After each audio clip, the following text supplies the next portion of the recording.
Mr. Zhang, thank you so much for joining our talk today. Let me start with a question about Belt and Road Initiative. How do you think, what are the key priorities of China and Chinese government for the developing and fostering cooperation in region and far beyond in order to promote and develop this initiative? We regard the Belt and Road Initiative as an international public platform and an international public good. It represents a contribution of China to the international community. Rather than merely being a project of cooperation, it is more accurately understood as a concept of cooperation. The reason we propose the Belt and Road Initiative is because China believes that in today's world and in the future, if China seeks to expand cooperation with other countries, there must be a new concept, a new approach, and a new model.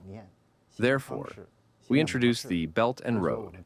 In doing so, we draw inspiration from the cooperative spirit of the ancient Silk Road, using this legacy to engage with various nations.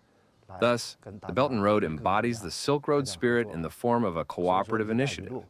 It should be seen primarily as a concept of cooperation. To describe the Belt and Road as a concept of cooperation is, in fact, the most precise definition. It is not limited to a cooperative project alone. Guided by the principles of extensive consultation, joint contribution, and shared benefits, we seek to establish friendly cooperation with all countries willing to cooperate on the basis of the Silk Road spirit. Therefore, for China, the Belt and Road does not focus on particular regions or sectors. Rather, all countries are our partners in cooperation. As long as one acknowledges the cooperative spirit of the Belt and Road, the Silk Road heritage, and the fundamental principles of consultation, joint construction, and shared benefits, we are willing to develop friendly relations with them. Whether in Africa, Asia, Europe, Central Asia, or elsewhere, all are our partners and all constitute priority areas of cooperation. What are the key advantages of this project if we do compare it with the existing transport communications? Let's say there is one route going through Russia, the North project, and there is another one going through the South part. And here it's a new logistics and new infrastructure. So what are the key advantages of this new initiative China is promoting, and Middle Corridor being a part of this huge, great initiative? If we compare with past transport connections, for example, one through the south and another through Russia's northern corridor, this project provides new infrastructural resources. After the outbreak of the Russia-Ukraine conflict, the advantages of the Middle Corridor have become increasingly evident. Consequently, many countries now attach great importance to the construction and development of the Middle Corridor. For China, the Middle Corridor has become an important pathway for cooperation and connection with Europe. Secondly, we also believe that large parts of China, especially its western regions, are landlocked. One must then consider, how can such inland regions develop, given that they lack the advantages of seaports? Their development can only rely upon overland transport. Therefore, for inland countries and inland regions seeking development, they must depend on transport and logistics models, such as the China-Europe Railway Express. In this regard, the Middle Corridor, connecting China, Central Asia, across the Caspian Sea to the Caucasus, and onwards to Europe, currently appears to be the most promising and geopolitically stable transport route for the future.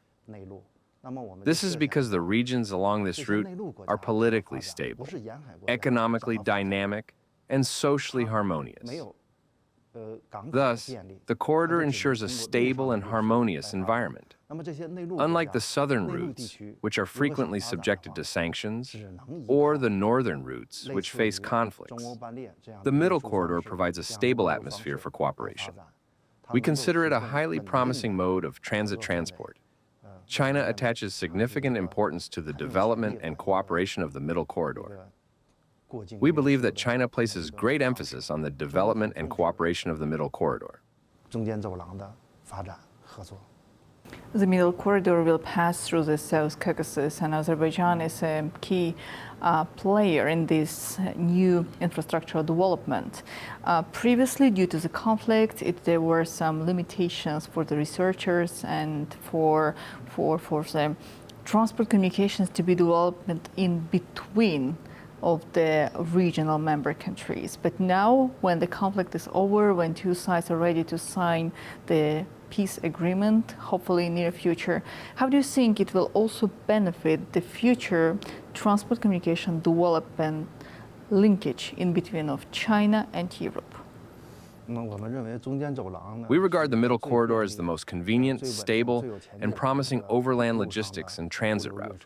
Therefore, stability and development in the regions along this route are of paramount importance to the corridor's progress. With the conclusion of the Karabakh conflict and the signing of a peace agreement between Armenia and Azerbaijan, the South Caucasus region now holds prospects for stability and development, with a very positive outlook. This is, therefore, highly favorable news for the development of the middle corridor. As long as the regions along the route remain stable, businesses and logistics companies will prefer this corridor, since it carries the lowest risks. Consequently, we regard this corridor as exceptionally promising. Regional peace and stability are critically important to its development. Thank you. Thank you so much for joining our discussion.